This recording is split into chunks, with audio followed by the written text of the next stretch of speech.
Okay. All right, here we go. All right, welcome. It is 6:34 p.m.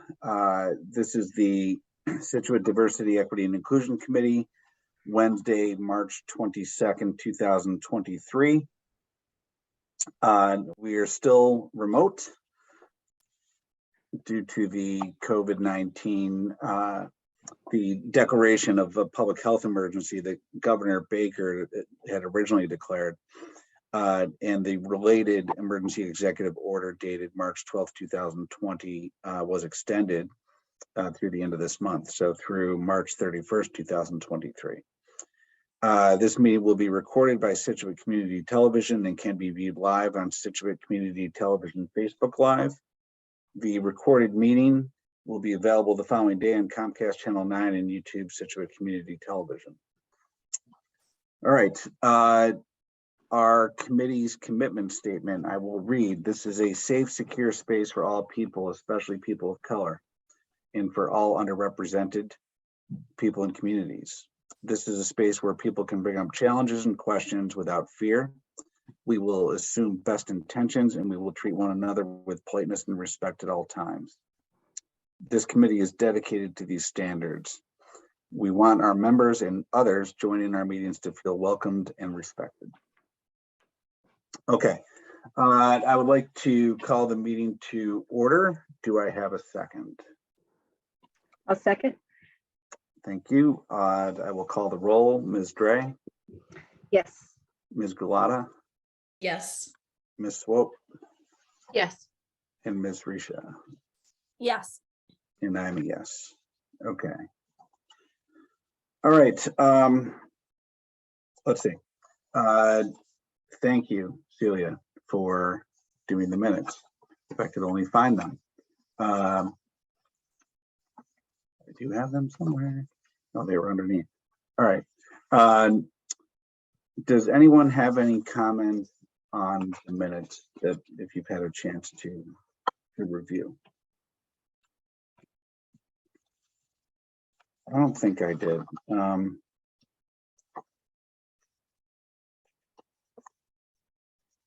Yeah, I didn't have any comments. All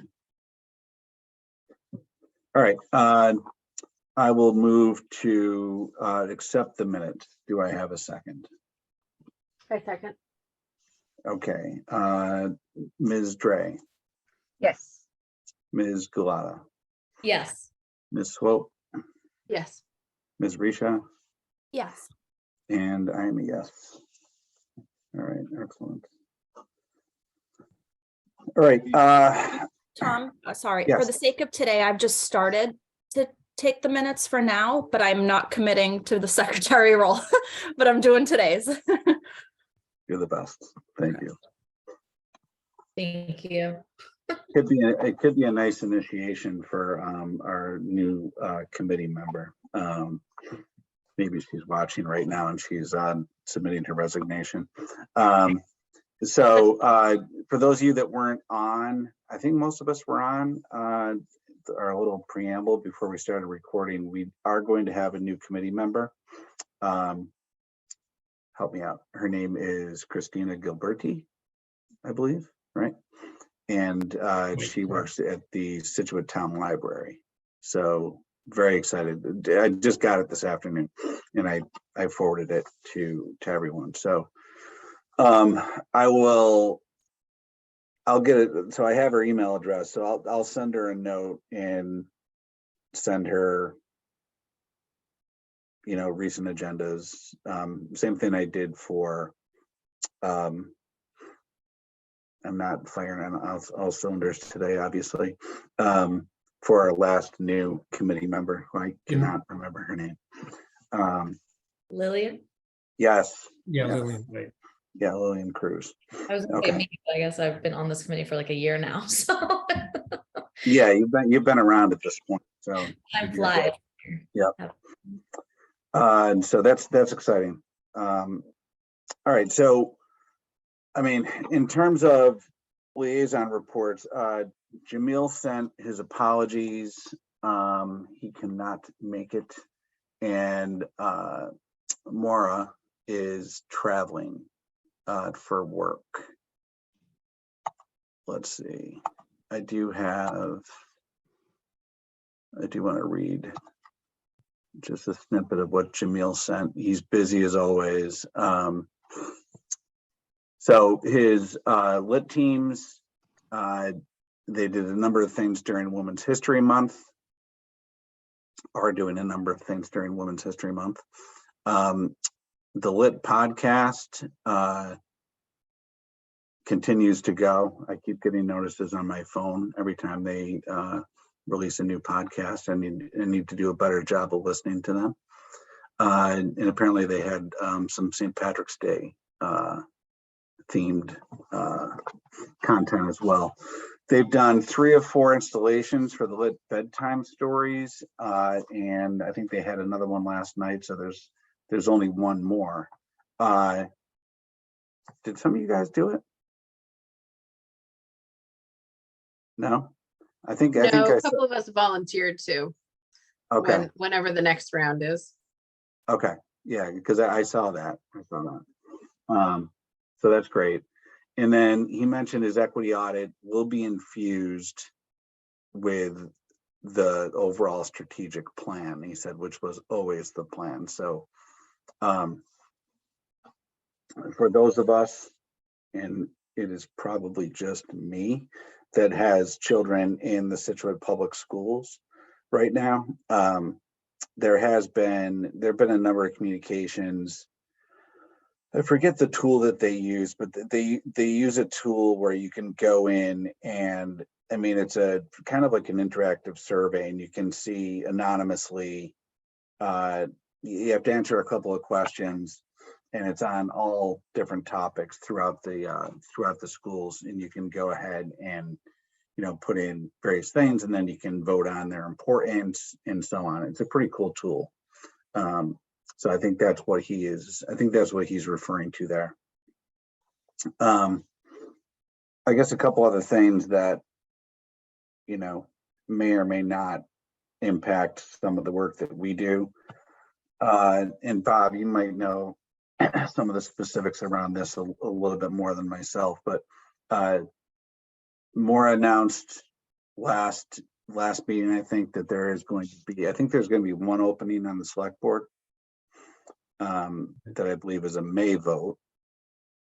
And I'm there's going to be an opening on the school committee.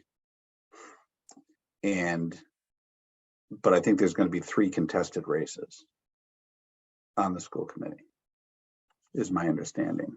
So I don't have much more information other than that, but if recent history is a judge, there'll be a lot of commotion around some of those elections. Town meeting is, I think it's rapidly coming up. It's next month, I believe. April 10th, I think. Is that right? To my calendar. Yeah, it's the 10th. April 10th at 7 o'clock. And it'll be sure to go till probably midnight.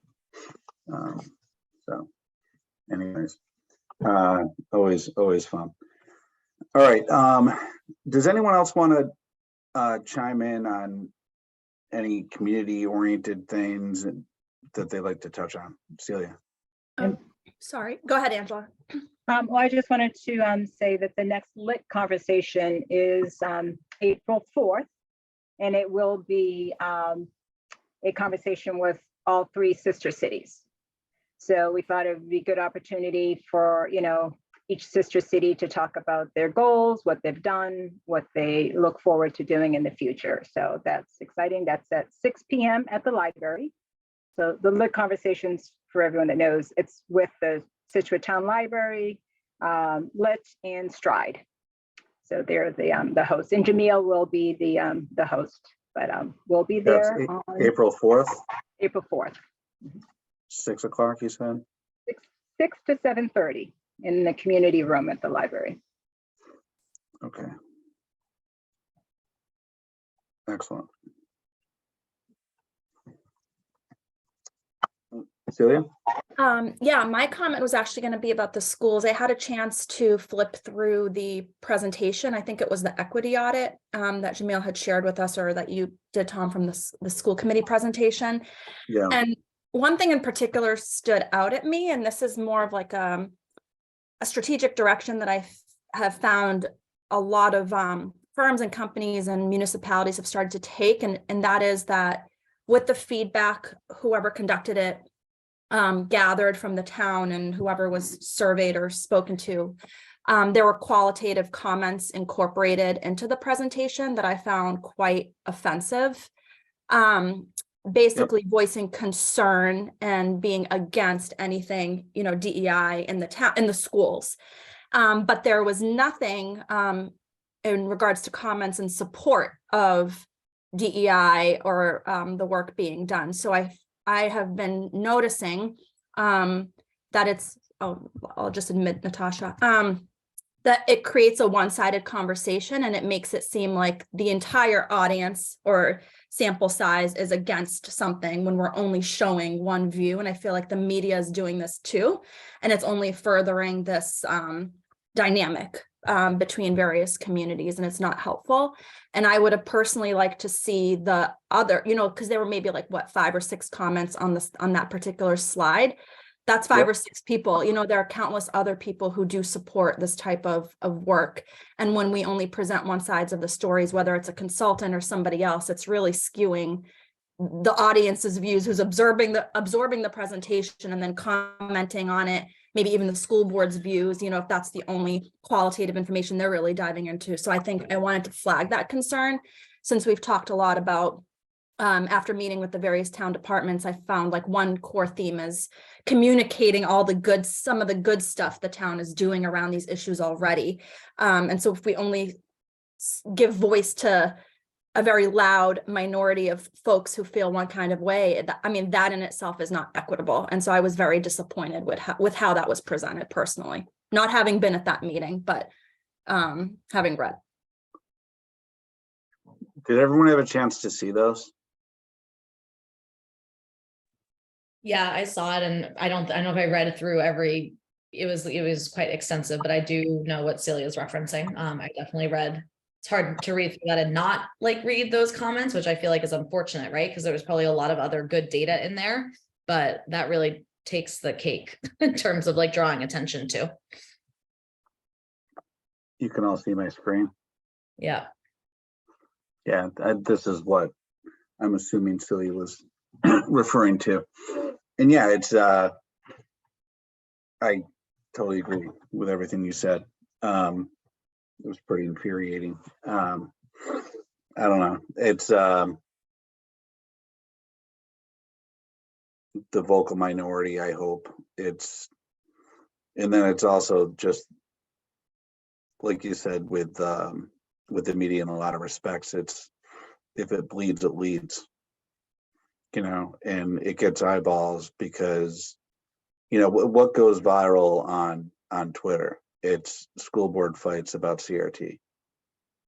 It's, you know, it's all pretty ridiculous. So I don't know, because I can tell you, I participated in this. The tool that I was describing earlier, I went up onto it, and there were a lot of DEI things, and I was putting in various things, you know, keep it going, or maybe look at this. And I didn't spend a ton of time on it. That's not what I'm saying. But those comments aren't in here. So. You know, and what's also telling, because it has a statistic there, and it says 30% of feedback from responses shared explicitly anti-equity sentiments. So only 30% had anti-equity sentiments, but all of the quotes were anti-equity sentiments, if I'm understanding that correctly. Yeah, that's how I took it. I took it as a positive when I saw the percentage and the stats, because I think that Right. seems to be the pattern in our community. You know, they seem to be in the 30% range. So I wasn't surprised by it. But I agree with Celia, it would have been nice to have seen some of the positive comments. So yes, 30% are anti-racist, But if 70% are, what are some of those positive comments that were shared? You know, that would have been nice to see.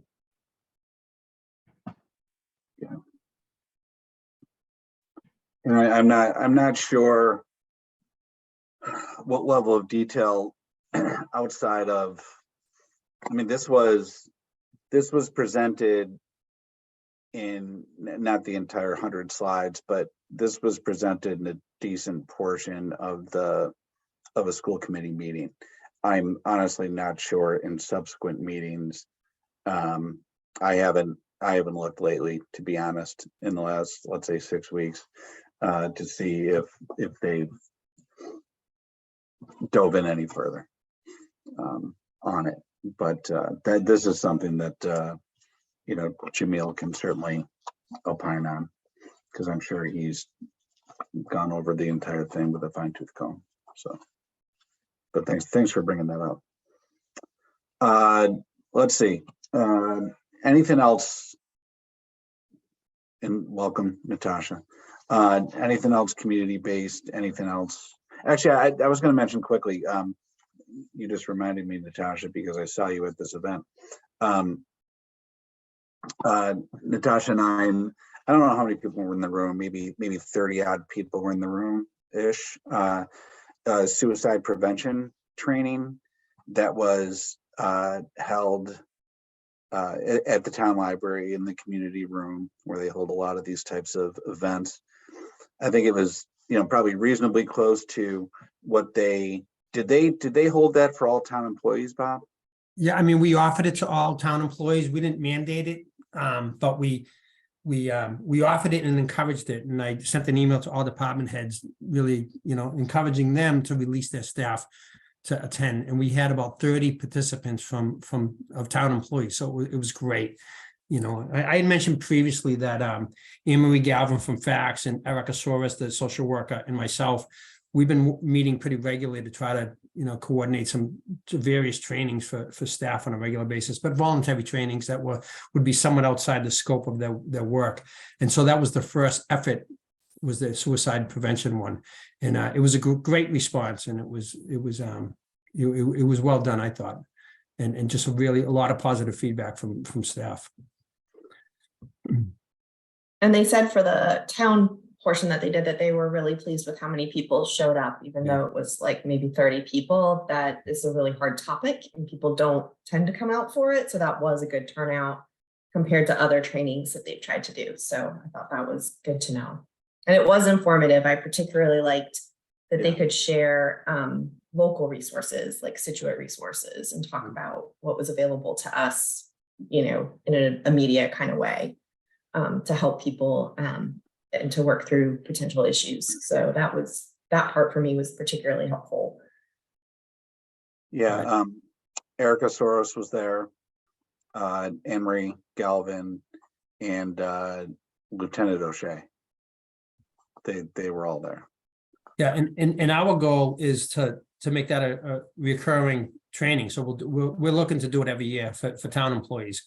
And I assume that you know, the organization who does it, I mean, they're great and they're always willing to come out and provide the training. So I'm not sure if Anne-Marie kind of took the lead in terms of kind of scheduling it for town residents, but I would potentially, I think the possibility exists that we'll be doing it for town residents every year as well. So, you know, it was interesting talking to a lot of people afterwards. Almost everyone that I spoke to had a very personal reason for wanting to attend that training. So it was compelling to kind of hear, you know, how sort of widespread this issue is and kind of, you know, almost unknown, and but it touches a lot of people.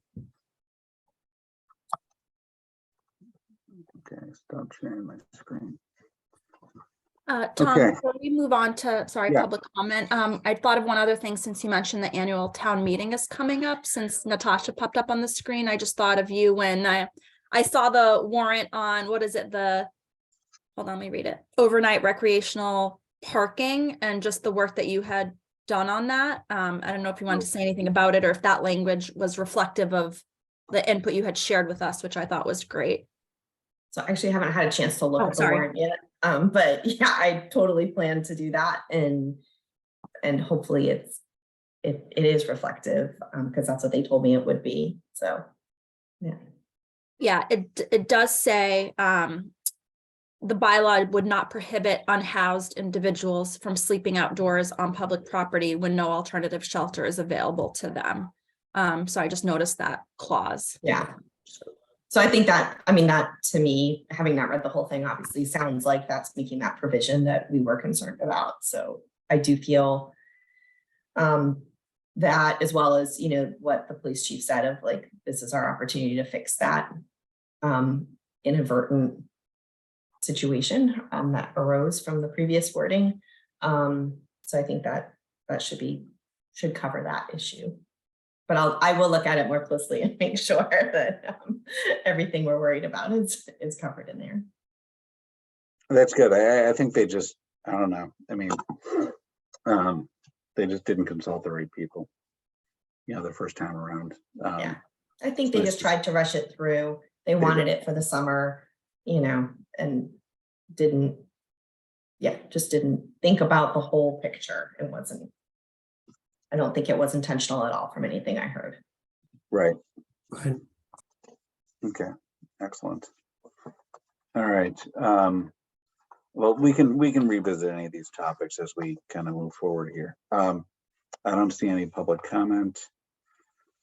So let's get into what we're working on.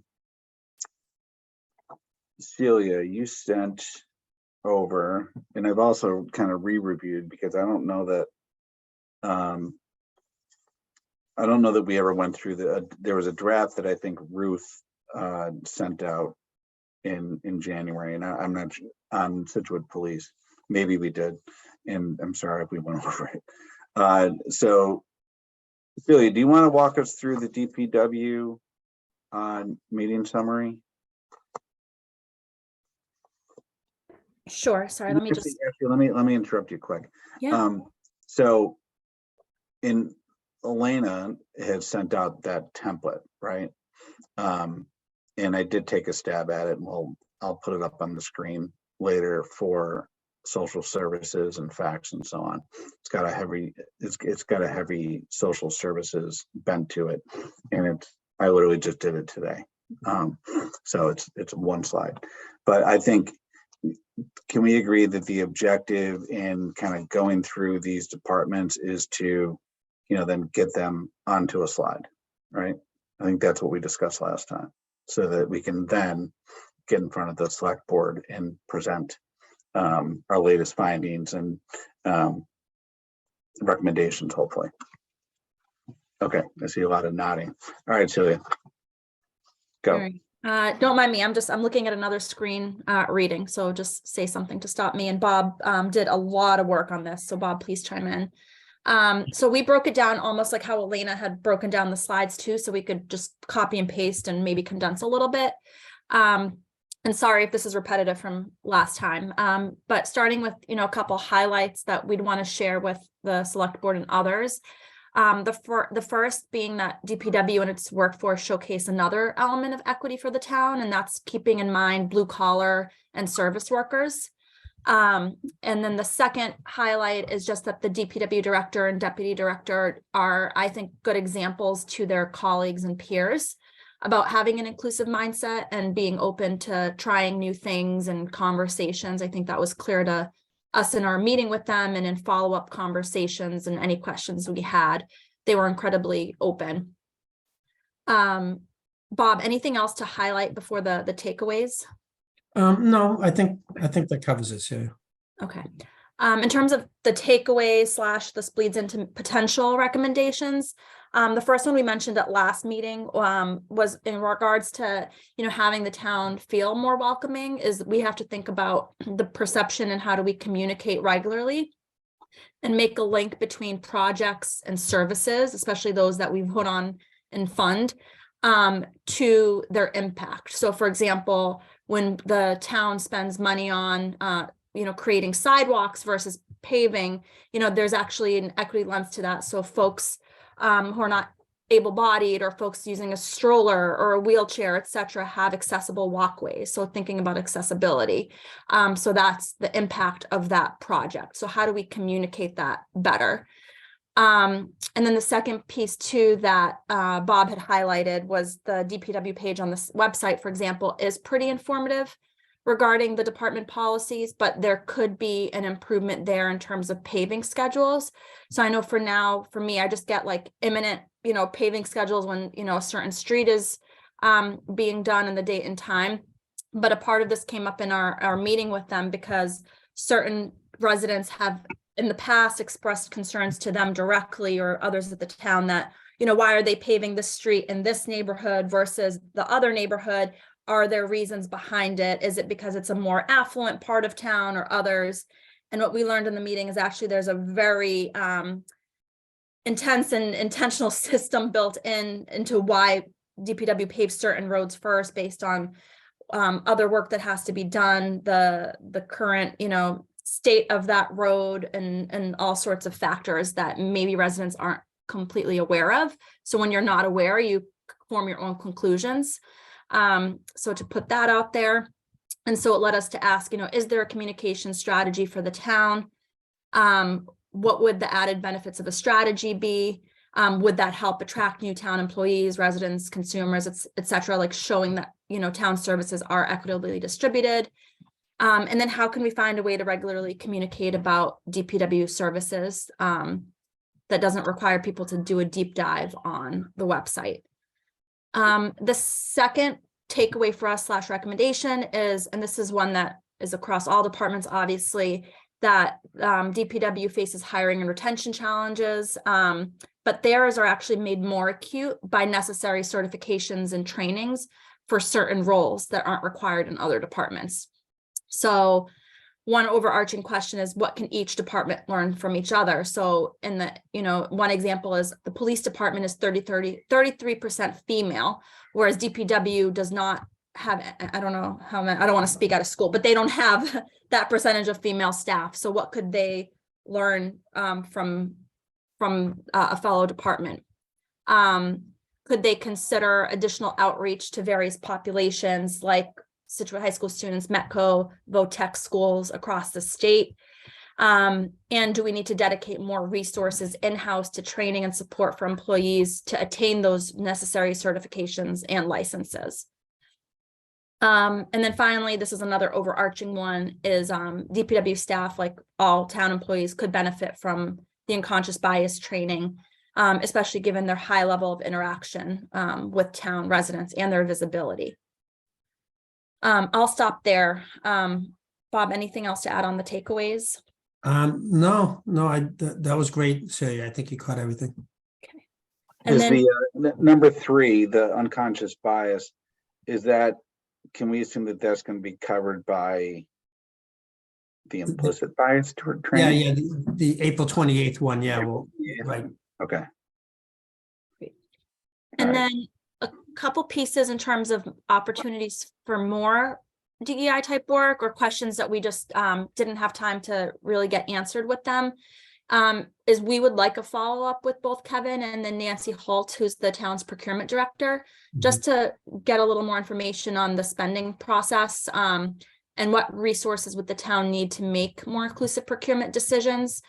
Something that obviously came up in our conversation with DPW and Kevin the first time is just, and I know this from my day job, you do just need dedicated people to find folks to bid, to do the research on various certifications, because the state does require towns to take the lowest qualified bidder.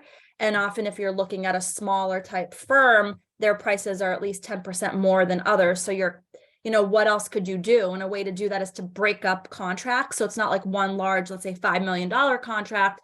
It could be 5 $1 million contracts that other firms could bid on given their capacity. But that would again take work because then you're putting out 5 different requests instead of 1. But it is possible, and towns and businesses do this, but it would require an investment on the town's part. Let's see. Oh, and one thing that did come up is Kevin and his team were very open to vendor introductions, but again, it was the fact that they were just understaffed. Right. And then finally, and maybe I realize, Bob, you might even have this, but what's the current budget used to support employees and training and certification pursuits? And do they have to, and I just thought of this, but like, do they have to have a certain tenure in order to qualify for that type of like professional development? Yeah, well, I mean, yeah, not necessarily. There's nothing that requires a, longevity or length of service before you may be eligible. But again, it's back to like the recruitment comments that Celia had made. We're experiencing significant issues in the DPW department, recruiting and retaining people who have certain licenses, and they're primarily CDL drivers. And so most employees who work in highway or grounds are required to have a CDL license. And just about a year or so ago, the state changed the requirement for getting a CDL. So previously you just had to take a, take a test and you would get your CDL. Now you're required by the state to attend the class, which costs $6,000 to $10,000 in order to be able to even take the test for the CDL. So you see all these signs on the highway that says CDL drivers wanted, and all the transportation issues that we're having across the country. It's just exacerbating that issue. And we're reaching a point where we're competing against private companies for CDL drivers. We cannot find CDL drivers. And so as a result, we're hiring people who don't meet those qualifications and they're hired at a lower grade. So it's a problem a lot of towns are having. So we've had some internal conversations about the possibility of being trained, of being certified by the state to actually provide the CDL training, so that we could actually bring in employees who don't have that skill set. And so we would actually sort of train them ourselves. So, and this is going to cost us something to kind of get a program like this out and rolling. But there's a sort of hidden benefit, I think, from again, back with the DEI lens, is would we have an opportunity to reach out to certain individuals to kind of bring them on board? It's an attractive for them to know that you could be trained by the town to get your CDL, as opposed to paying out of pocket for, whatever it is, $6,000 to $10,000. We have to find a way to make sure they commit to working for the town. But it's something that we have been in conversations with the union about. We're currently negotiating a contract with the laborers union right now. So, it's a challenge. Potentially, it's also an opportunity. But we really need to kind of rethink how we're doing this. The other major issue we have is certifications for licenses to run either the water treatment plant or the wastewater treatment plant. And what's happening, it's towns are poaching from each other and stealing employees, offering higher rates. And so that's another issue that we need to, we're looking at ways to incentivize people internally taking those classes to get the higher certifications. So, we're almost, our hand is being somewhat forced. So but again, I think that we really need to look at how we're doing training and certifications and reaching out to other groups. We talked about reaching out to the high schools, reaching out to the Voc Tech schools, maybe other organizations and let them know that we actually, probably more than other municipalities, may be offering training opportunities in-house, which is something that actually was a recommendation, one of our recommendations to DPW when we spoke. So.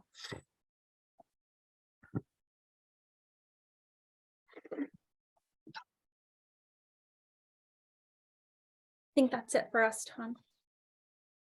Okay. So what do we think? Do we think it's time for another meeting with Kevin, or what do you think we should do next steps?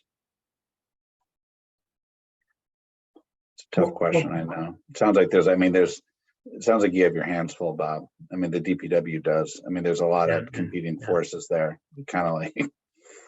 I do think, on the procurement issue, yes, there's so many layers to that, to be honest with you. But I think it warrants an additional conversation. We didn't go too far down that rabbit hole. But I think it's really, I think we're going to really need I think we'd have to involve the finance director, Nancy Holtz, in that, because she, the two of them, Kevin Cafferty and Nancy Holtz, are both they've been trained in diversity procurement, so they're the two key people that they're certified by the state with that. But I think they would be able to kind of guide us better than anyone. But I think it's worth in the coming months maybe trying to schedule something with them. I agree. And I think the other key takeaways or next steps are kind of town-wide. So really the next step there is just presenting that at the next select board meeting. And some of it, like Bob said, like he's putting in the work already on some of those solutions. Townwide in terms of the communication type stuff, right? Yep, the comm stuff, the training, the recruitment. Yeah. Okay. I feel like I read the report earlier today, Celia. Thank you, and Bob, thank you for putting that together. And listening to your comments now, like the things, as I think about when we talk to social services that seem very across the board, is that like we need to communicate what these different departments have to offer. We have a lot to offer in Scituate that you would never realize. Right. And I noticed in your note that they would put things in the Scituate Mariner, which clearly is no longer really an option. So we need to figure out better ways, or as a town, we need to figure out better ways to communicate that information. So I felt like the communication, the trainings that we hope that all town employees will continue to do and have started doing. And then also these sorts of hiring practices that, help recruit people in different ways, in different abilities. Like to me, that just feels like across the board kind of stuff that we've been talking about. And so that's like some good big picture things, I think, for the select board to be working on, at least with these initial groups that we've been looking at. Maybe even we can extend these to the others afterwards. But I was thinking of Elena's nice little slide that she did, right? Like I think that those topics would fit nicely into all of those to kind of as examples in each category of why we need to do these. Agreed. All right. Thank you for that. So I'll show our group that was looking after social services, facts, Board of Health, Veteran Services. Similarly, we met with those groups. Veterans, they were not represented, I don't think, but it was a while back at this point. And then we had a subsequent meeting, myself, Natasha, and Kate, and Bob, of course, to talk about it. And I did send an email out about that. It was a while back now, early February. So I did try to quickly get this into a slide, which is not to be considered final by any means.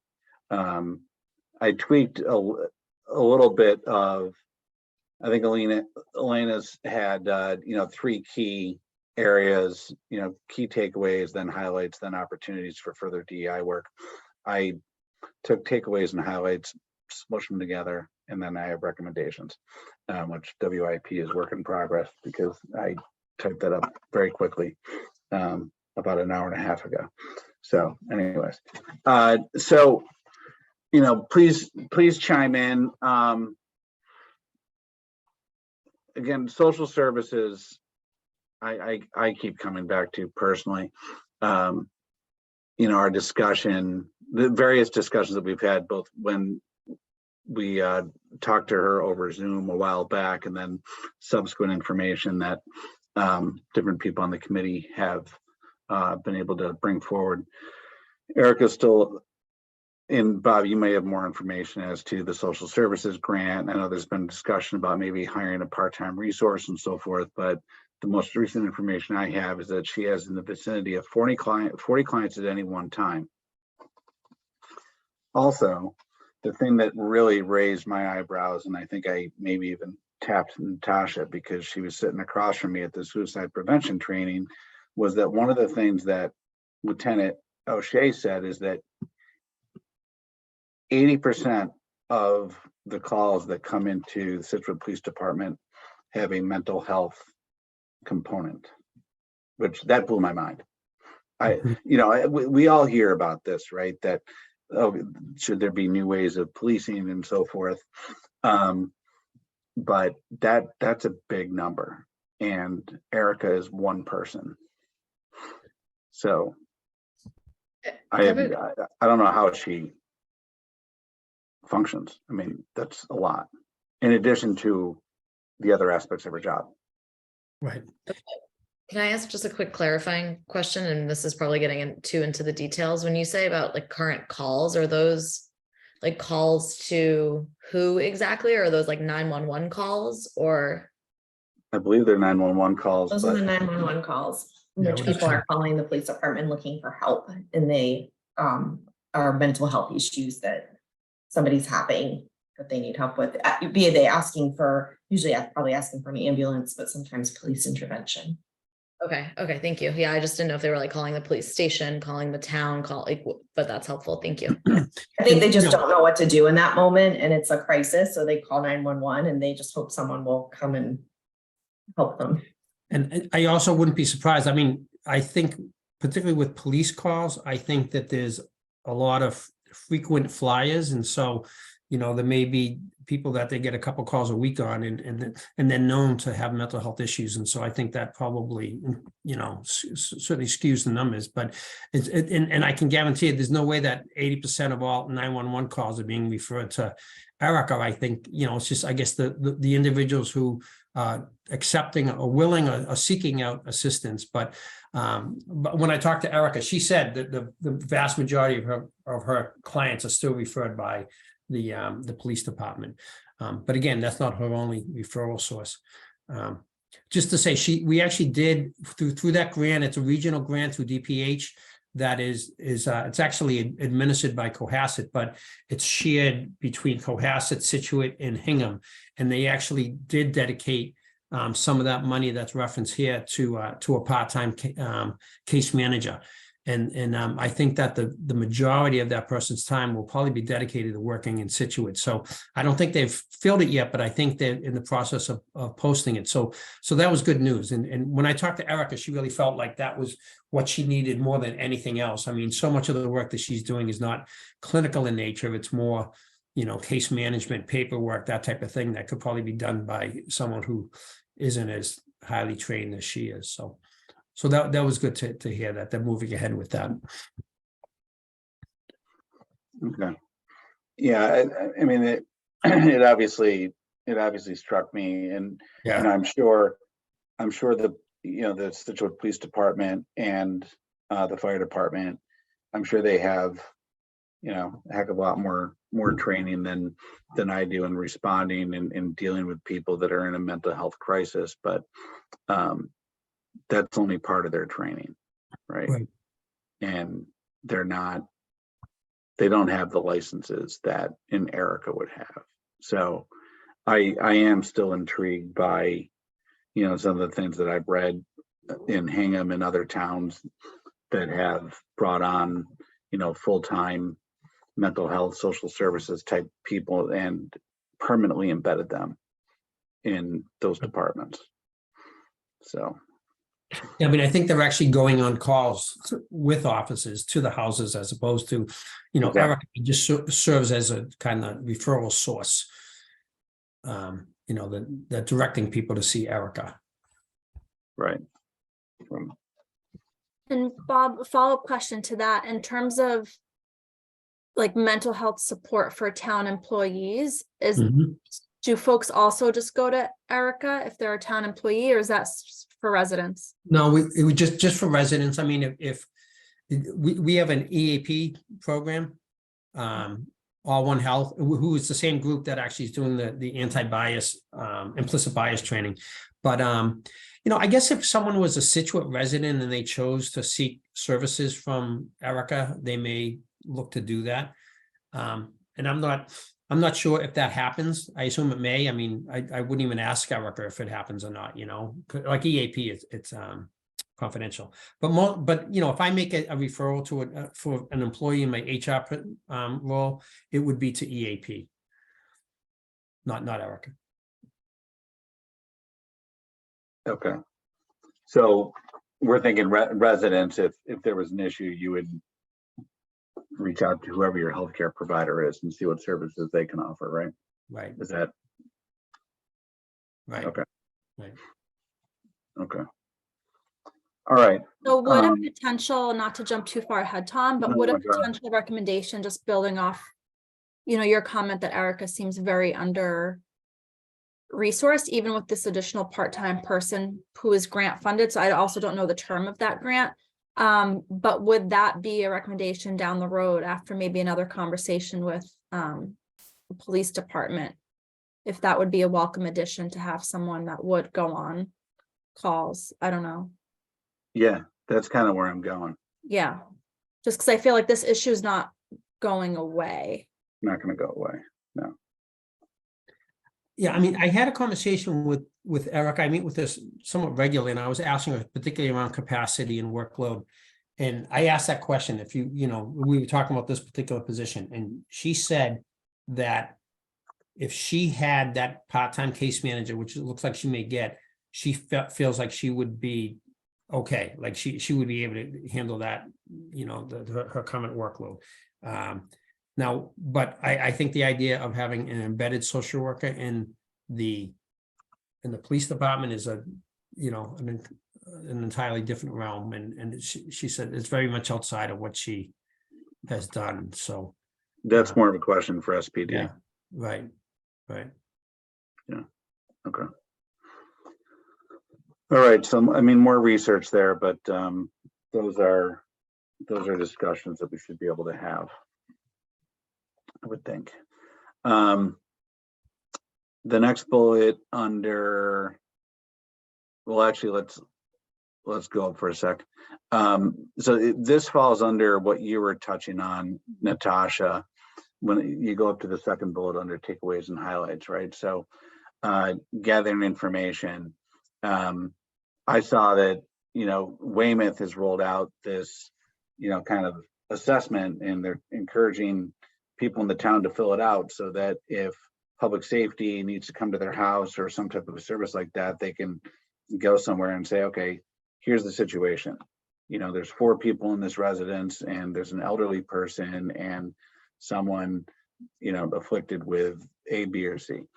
And of course, I didn't realize that Scituate already has a pretty comprehensive assessment out there.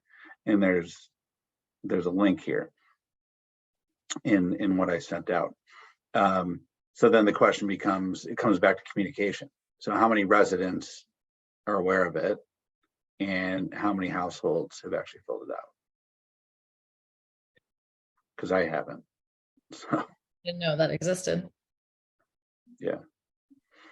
And it goes several. Yeah, it was in the course of this work that I even learned about it. So, I mean, this is not something, I don't think, it's not like it's part of some welcome packet when you move to Scituate, or like we're told about or advertised in a obvious way.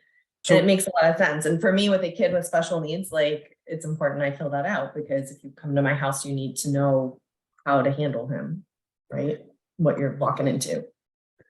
I had reached out to one of the firefighters, Elena Chevery, who actually oversees this, and I asked her how many residents have filed on with this system, and she said that they have 10 forms on file, so 10 residents. So, you know, again, I think it's a great resource, and clearly it's not communicated as well as it could, but you know, and also, I just wonder, I mean, there's some good information in there. I think potentially we could, you know, we could elaborate on it. I think that there's potentially more information than what they're requesting that I think could be helpful. There is, but there's a lot in there already too. Yeah. You know, I mean, we can, you know, we can certainly comb through it, but 10. Okay, we can do better than that, right? Yeah, that, I mean, that right there, that number speaks to how much it needs to be communicated. Right. Like, we obviously Exactly. weren't the only ones who didn't Right. know. Right. Makes me feel a bit better. I didn't miss some flyer. And I think that, and the fire department's really amenable to that, so I mean, Yeah. I can certainly work with them, but any guidance, I think, in terms of how I think it's advertising this and maybe Yeah. like re-looking at what data they're collecting and and also how the data is used potentially, if not, so. Well, I think I like this theme of communication that continues to come up, right? Right. As an overarching theme, that there are actually some great programs and services happening, but they're not necessarily being communicated. Right. And, and access to information is, I think, a real DEI point, right? Someone's ability to access information, whether it's because it's online and they don't have access to online or any other number of reasons. That's a huge gathering theme. Exactly. Okay. Good stuff. All right. Let's keep going here. What else do I have here? So we also talked about, you guys can read the equity audit stuff at the bottom. That's like a wish list. We can discuss that later. That would take, I think, a lot of doing and funds and all that stuff. But we talked about a needs assessment, which could take multiple forms. And we've already kind of touched on this a little bit in this discussion, but before town residents, conducted by town officials, and it could take a number of different forms, right? Surveys, meetings, listening tours, and so on to inform. So this could be part of that whole communication piece for the services that do exist, but we'd also, we'd love to be able to hear from especially, underserved, underfunded areas of our community that for services that don't exist, right? It's great to say, hey, we already have this stuff. Here it is. This is how you access it.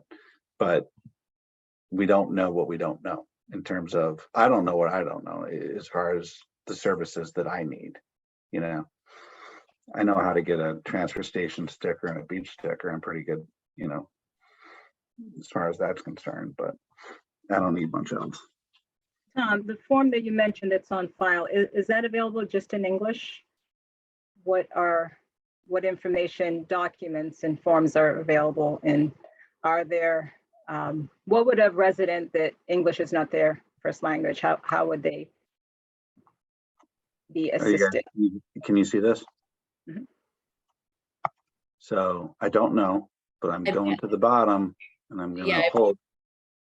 I was just gonna say, I hope that if you select a language there, it would translate the webpage. Translate the forms or just the content on the web page? I'm just wondering. These are this is how you fill it out. Okay. So this is just the first page.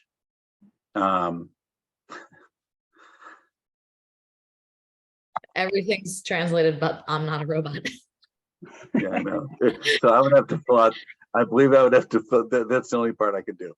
I'm an American and I speak one language and it's very sad. So I'm assuming you fill out this first page. I'm not a robot, continue, and it goes on. And I would like to think that at the end, there's a big old submit button.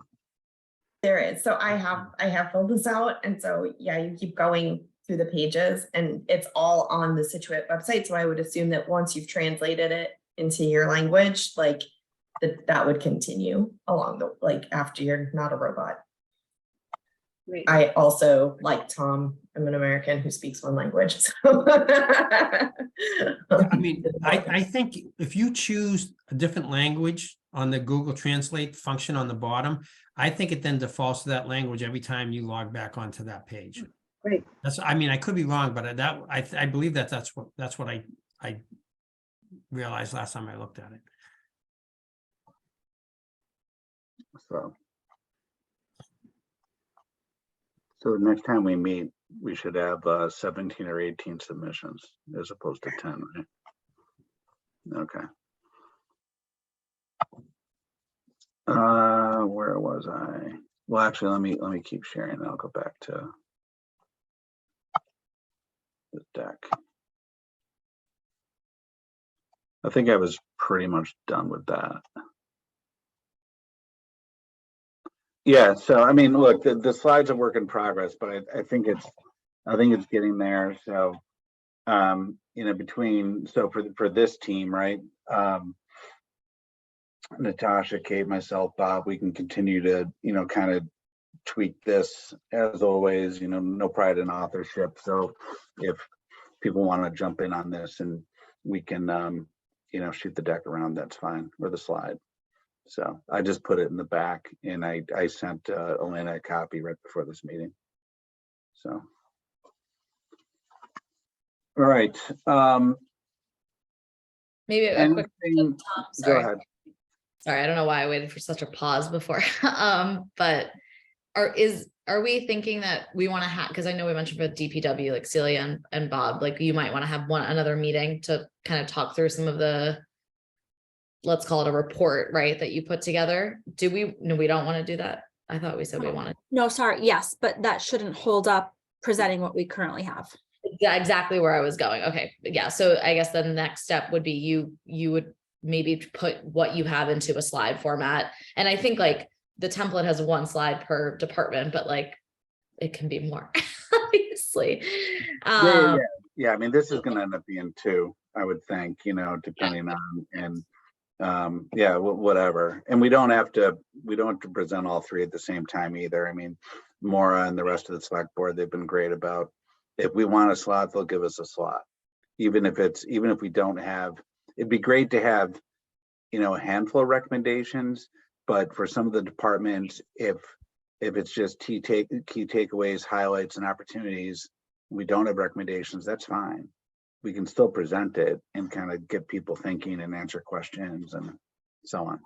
I think there's enough like new facts. I don't know if they'll be new to them or not, but just given it's new to most of us on the call, I'm imagine like it'll be an interesting conversation regardless of takeaway, like recommendations or not.